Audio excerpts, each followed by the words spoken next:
So what does the SVM Gamma parameter actually do? Well, on the sklearn documentation, it tells me that gamma defines how far the influence of a single training example reaches.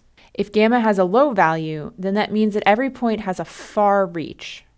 And conversely, high values means that each training example only has a close reach. So what does this actually mean when we're fitting our support vector machine? Well, let's suppose my data looks like this. Now, I think we all agree that the decision boundary is going to cut through the data something like this. The question is just exactly what this boundary is going to look like.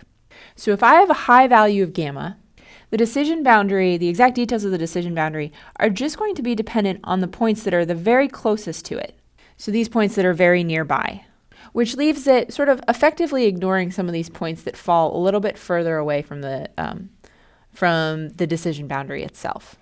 On the other hand, if this is my decision boundary and I have a low value of gamma, then even the far away points get taken into consideration when I'm actually deciding where to draw the decision boundary. Now, the reason why this matters, as you saw, is that especially for high values of gamma, you can end up with a fairly wiggly decision boundary.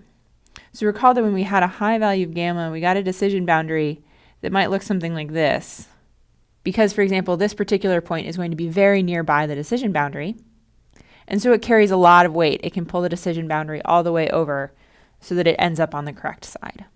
On the other hand, if we have a low value of gamma, then these points that are near the decision boundary have a relatively low weight when you compare them to the fact that there's all these other far away points that also influence the decision boundary. So as we saw in this particular example, that ends up making the decision boundary a little bit more linear, a little bit smoother, a little bit less jagged.